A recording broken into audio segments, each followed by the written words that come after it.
There's something exciting about planning a special trip with a friend, unless that friend is a choosing beggar. That's what this woman found out when her trip almost gets ruined by a choosing beggar. These house owners are trying to do some landscaping to accommodate their pet birds, but a favor to a neighbor starts to spiral out of control as she keeps asking for more and more. An employee decides they've had enough of their job and starts offering insane discounts to customers. But you guessed it, the discount isn't enough when a girl who is a choosing beggar comes along. What does she want instead? You'll only find out by watching this episode of VoiceyHere's Choosing Beggars. This fan-submitted story was called "Mum Insists I Take a Friend With Me on Vacation. A Wild Choosing Beggar Appears." A bit of background. Choosing Beggar and I had been friends since the 6th grade, with similar interests. We hadn't spoken as often after high school, since our friend groups diverged, but we were still on good terms. I was actually going to be a bridesmaid in his wedding, planned for the following year. This factors in later. I'm a relatively frequent visitor to a popular theme park, and once a year, they have a major event with actors and crew members from a certain magical film series visiting the park, signing autographs, hosting panels and Q&As. You get the idea. It's a lot of fun, and I had gone the past couple of years. Prices had been rising each year for the event, and I had already decided I would only make it once or twice more before it was out of my price range, so I definitely wanted to go while I still could. The only problem was, my mother insisted I didn't go on vacation alone. She was paranoid I would disappear or something, and none of my high school or college friends were able to make the trip. Enter Choosing Beggar. "Hey, are you still looking for someone to go to that event with?" "Actually, yeah. Are you interested?" We discussed price with airfare, hotel, park tickets, transport, and event credentials for a 5-day trip. It came to about $1,600 each. Not too bad. And Choosing Beggar looks uncomfortable. He tells me he can't pay it all at once, but could I do payments? Now at this point, I've had no problems with Choosing Beggar in the past, and he's always been reliable, so I'm okay with that. I put the trip on my card with everything under my name, and set up a plan for Choosing Beggar to pay me $400 a month, until a month before the trip. We agreed it would be best to finish early, so he could have time to get money together to buy souvenirs while on vacation. The first month, he's on time, with full payment. The second month, he pays me half, apologizing profusely because his car had needed a big repair, but swears up and down he'll make it up by the next month. Things happen, I get it. But then, it's 3 months before the trip, and no sign of another payment. I text Choosing Beggar with no response. I try again, the next day, and again. Finally, I get a response asking to meet at a fast food restaurant to talk about the trip. Great. I get there a little early, and get myself some lunch. I'm sitting there, minding my own business, and sipping on a soda, when Choosing Beggar enters. It's been a while, so this will be paraphrased. "Hey, how's it going? Have you got the next payment for me?" "Yeah, about that. Looks like I'm not going to finish paying you up before the trip. These tickets are non-refundable." He knew that. What? "Yeah, it's pretty expensive, and I can't pay that much. So I can pay a little bit more, but the trip can't really be that much. I'll still go with you though." I had literally booked the trip in front of him, and he had seen the price breakdown, so I'm $1,000 plus in the hole on his share of the costs, and trying to process his evolution into a Choosing Beggar. Now, I don't enjoy being taken advantage of, and I got mad. I excused myself to the restroom and called my mother from the hallway. I knew she was also a fan of this movie series and had time off during that week. I explained the situation and my plan, and got her approval for my next step. I walked back to the table, smiling like the cat that just ate the canary, sat down, and pulled out my phone. I put it on speaker and dialed the theme park reservation helpline. "Hello, thank you for calling theme park reservation assistance. This is O. How may I help you? Hello O. Is it possible to change the name of a secondary traveler on a vacation reservation? I'm the primary traveler, and my reservation number is 123456. As long as you're the primary traveler, of course. I've just pulled up your reservation. What would you like the second name to be changed to? Please change it from Choosing Beggar to my mum. I spelled it out, while Choosing Beggar stared at me, dumbstruck. O confirmed the changes, asked if I needed anything else, and I thanked her and said no.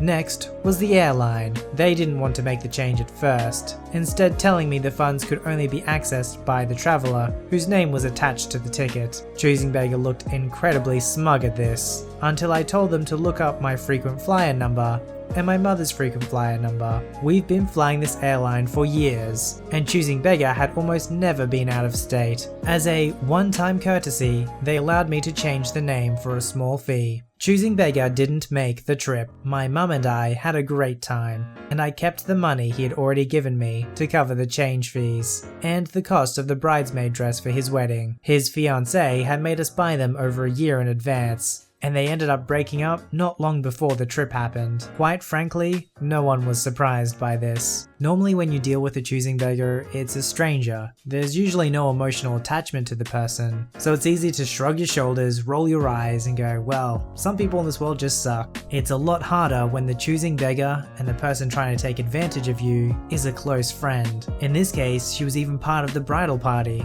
Some people in this world always behave like this, so it's easy to avoid or prevent being friends with them in the first place. But for others, they might usually be a really nice person, and you might get along with them really well. And then all of a sudden, out of the blue, something like this happens. That's why it's so important to choose your friends wisely. The reality is at some point they're going to hurt you, and you're going to hurt them. The question is, to what degree are you going to hurt each other, and how are you going to repair the relationship? Do you have any stories of a friend who seemed really cool and they turned out to be a Choosing Beggar? Let me know in the comments below, or you can post your story at r/VoiceyHere. This story was called Landscaping Begging. The backstory. Me and my wife bought our first house last year. The house is a little bit on the scabby side and needed a lot of work done to it, which we have slowly been working through as and when we have the money. The garden is crazy overgrown, however, and I have been slowly working away at it when I can. However, it is doing my back in. There are many trees and tree stumps that need to be removed all over the garden. The garden is roughly 22 by 11 meters. The main plan for the garden is to clear it all out so we can build a rather large aviary. Me and my wife take in unwanted and mistreated parrots with the intention of rehoming them while also offering support to anyone who may need it. We currently have 30 to 40 parrots, budgies, cockatiels, lovebirds, etc., which are currently in my modified garage, waiting for it to be built. The main thing we need in place before we can start the aviary is a 6-foot fence around the entire garden.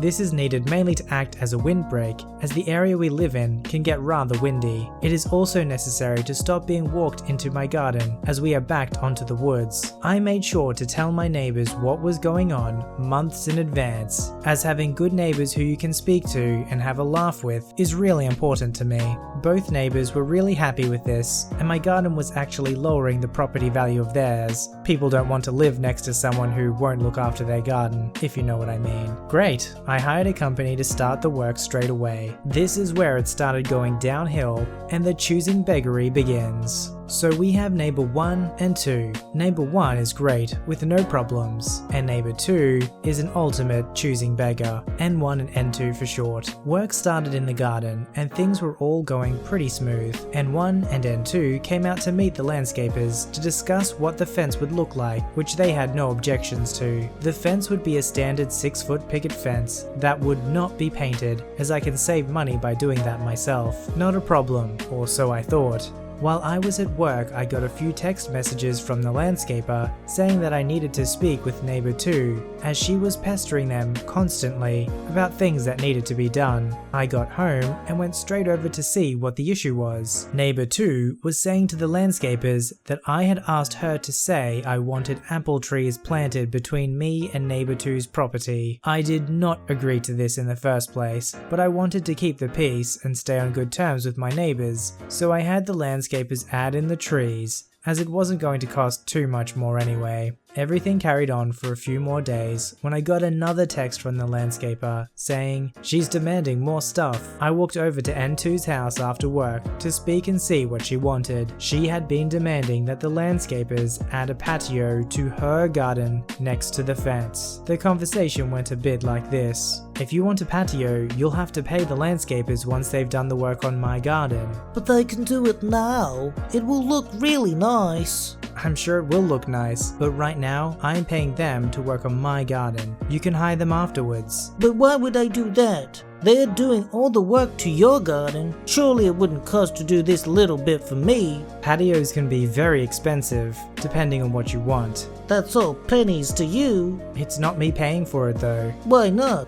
It's not my garden. But the amount of money you have spent, surely this won't matter. That's not how this works. If you want your garden done, you will be paying for it. But that's not fair. That's not my problem. I left pretty ticked off and spoke with my wife and N1 about the situation. I ended up planting the apple trees N2 was demanding in N1's garden, as they were extremely nice and have never had an issue with anything I do. They even take my bins out if I forget them. They are over the moon, dead happy with their new apple trees. N2 tried to argue with me about the apple trees a couple days later, but I just kept doing my own thing and kept repeating, if you want some trees so much, go buy some. The work in my garden is still ongoing, and N2 likes to sit in her conservatory and stare at the landscapers all day. She won't speak to me anymore, but to be honest, I don't really care. N2 seems to have a really messed up view of what fair really means. From her perspective, it seems fair doesn't mean if you're getting the service, you need to pay for it. She seems to think if you're spending more money and I can't afford it, you should be paying for my stuff. But that's not what fairness actually means. Just because somebody earns more than you doesn't mean that you're entitled to their stuff.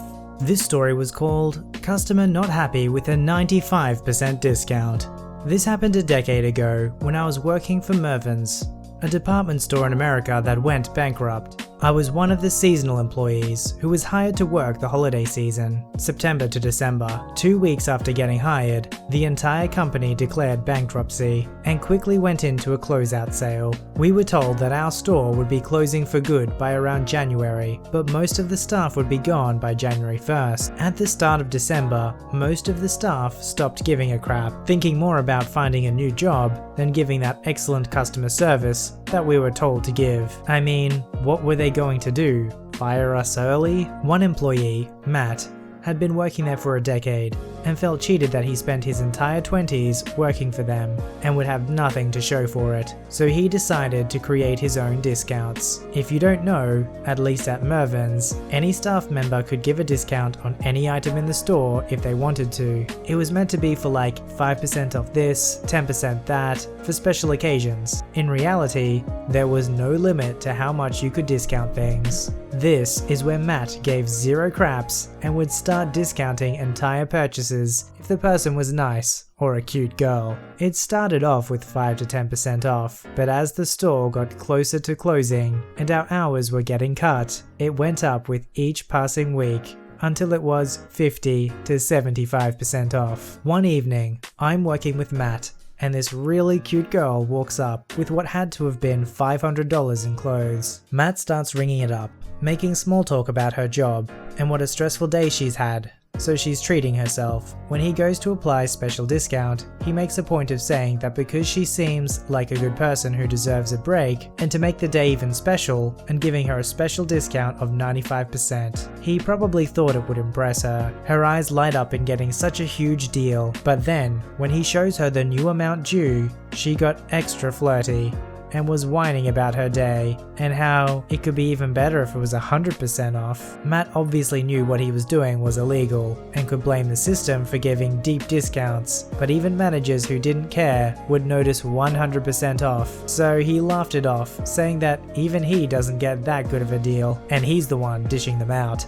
She stops being flirty and charming, instead getting upset, saying that if he doesn't give her the items for free, that she'll talk to his manager and he'd be fired. He says that she wins, and she gets the smug look of satisfaction. Just before he takes off his name tag, logs off the system, and walks to the exit. The whole time I'm watching this happen, and the girl just seamlessly picks up the stack of clothes she wants to buy and puts it at my station next to his, saying that she'd like the 95% discount with a smile. Like I'd honor that idiot's theft. I lie and tell her that I don't have the ability to give discounts, but I'd be happy to call over another manager who has the clearance for that. She stormed out, muttering insults about retail workers, and that it's no wonder the company is going under. She does realize that if they were giving away free or even 95% off clothes, that would guarantee any business to go under. Some people just don't know when to take a good deal when they've got it. They always have to push for more. Well, lesson learned here. Sometimes if you push too much, you might lose the deal altogether. This story was called "Friend Wants Me to Pay for the Repair of Her Boyfriend's Car."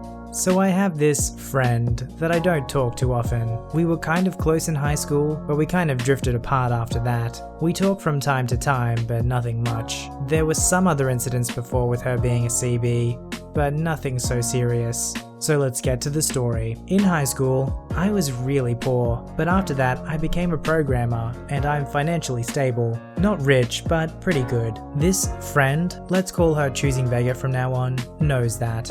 A couple of months ago, she made a new boyfriend after she dumped her previous for him. This dude comes from a rich family. They bought him a Range Rover as the first car, which he still drives today, and they were paying for everything he has while he doesn't work. So fast forward to today, I get a message from Choosing Beggar. Hey, how are you? Fine. At work, what about you? Well, I need your help. Boyfriend's car has broken down, and the repair is about 1,500 euros, and we want to go to some city in the mountains. Great view, kind of expensive. with our friends. Me not included. So we need the car. That must suck. Yeah, and I was wondering if you could give him the money to fix it? Why aren't his parents fixing it? He had a fight with his parents. They want him to get a job so they won't pay.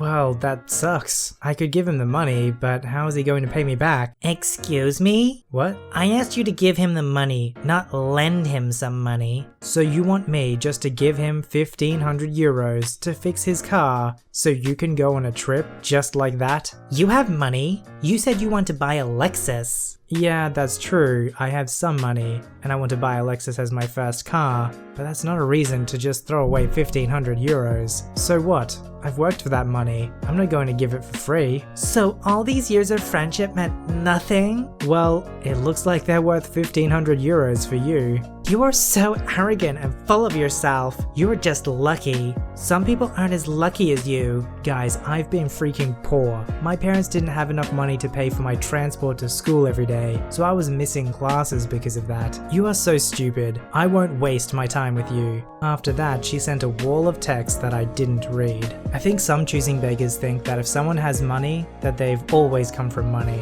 But the reality is, most people have to work really hard to get there. And unfortunately for the hero of our story, there's no sense of congratulations. Well done, good for you. It's just a pure sense of entitlement because now he's got a little bit of money. This Choosing Beggar, like all Choosing Beggars, hold that basic life philosophy. What, you've worked hard and earned more money than me? Well, I guess because you have more, I'm entitled to it. Somehow that makes sense in their mind. If you'd like your story to be narrated by me, don't forget to visit the subreddit r/VoiceyHere, link below. Don't forget to like this video and subscribe if you'd like to see more. Alright, I'll see you in the next one.